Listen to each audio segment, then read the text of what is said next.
Estamos iniciando o vídeo dessa segunda-feira, começando a semana, e o assunto hoje vai ser o Campeonato Brasileiro, né? Classificação do Campeonato Brasileiro e projeção, principalmente do Criciúma dentro da competição.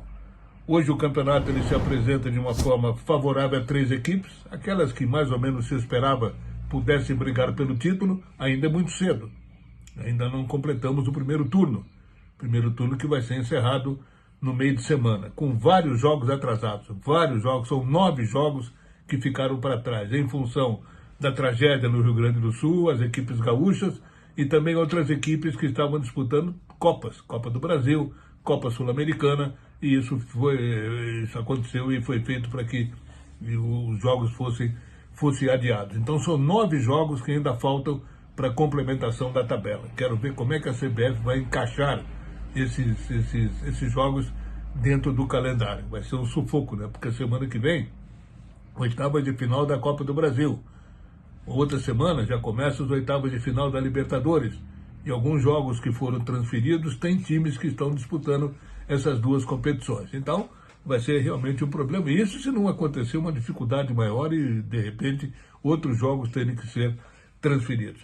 Mas voltando para cá, voltando para esse Campeonato Brasileiro, hoje a tabela mostra o Botafogo, líder com 39, o Palmeiras vem a seguir com 36, mas o Flamengo com 34 tem um jogo a menos, exatamente contra o Internacional, o jogo que foi adiado em função do Inter estar na Copa Sul-Americana.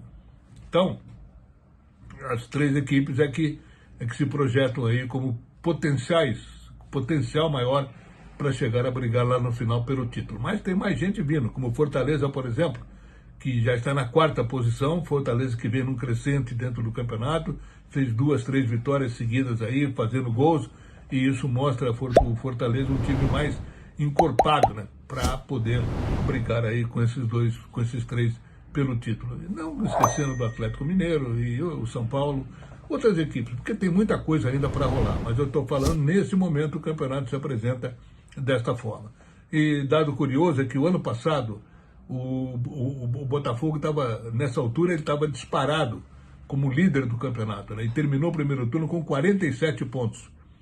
Ele tem 39 hoje, ainda tem um jogo por fazer, para fechar o turno, poderá chegar a 42. Não é uma campanha tão forte como foi o ano passado, mas está dentro do mesmo nível. E o segundo colocado no final do turno era o Palmeiras com 34 pontos. E o Grêmio tinha 33, hoje o Grêmio na zona do rebaixamento. O Flamengo vinha depois com 32. Então, mais ou menos esses times aí aqui, tirando o Grêmio, que esse ano está para baixo, né? Está numa maré de baixo, não tem o Soares, vamos combinar, né? É mais ou menos por aí que a gente pode definir o campeonato até o final deste ano. E agora a questão do Criciúma, né? O Criciúma tem 17 pontos, ele tem 16 jogos, né? Tem 2 jogos atrasados. E vai enfrentar agora o Fortaleza na quarta-feira. Esse jogo é um jogo recuperado, um jogo atrasado que foi adiado, né? Em função do Fortaleza estar disputando a Copa Sul-Americana. Então, meus amigos, o bicho é feio.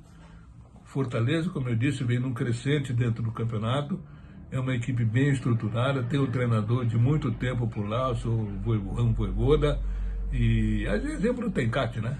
Só que tem uma diferença, o Fortaleza deverá vir aqui com a sua força máxima. Eu não tenho ainda uma informação se algum jogador vai ficar de fora por questão de suspensão, mas a tendência é que venha com a força máxima. Ao passo que o Criciúma irá para o jogo totalmente desfalcado.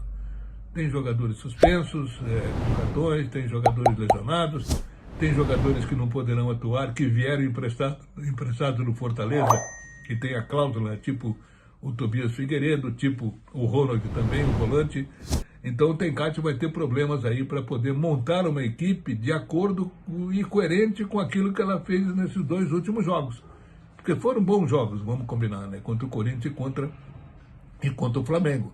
2 bons jogos, os resultados não vieram por circunstância e tal, mas de qualquer maneira o time se comportou bem.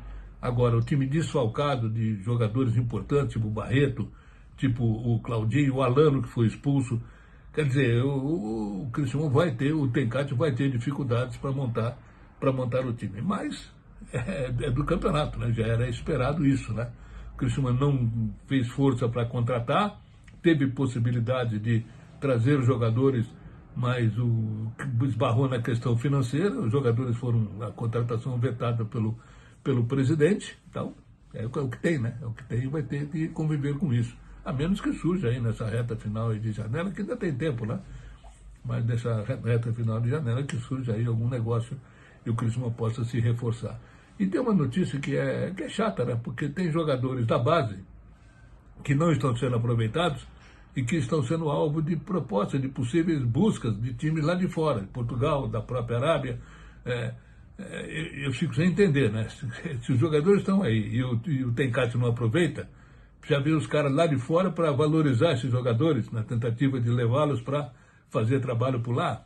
É um negócio realmente estranho, o Criciúma não tem sabido como aproveitar a base e fazer dinheiro com a base, né? Porque se tu botar um garoto que na base que não joga, ele vai valer menos do que se ele estivesse jogando e mostrando o serviço. Mas é o Criciúma, vamos fazer o quê? Tudo bem? Então vamos fechar o vídeo de hoje. A quarta-feira eu estarei de volta, desejando a todos aí uma boa semana, um abraço e fiquem com Deus.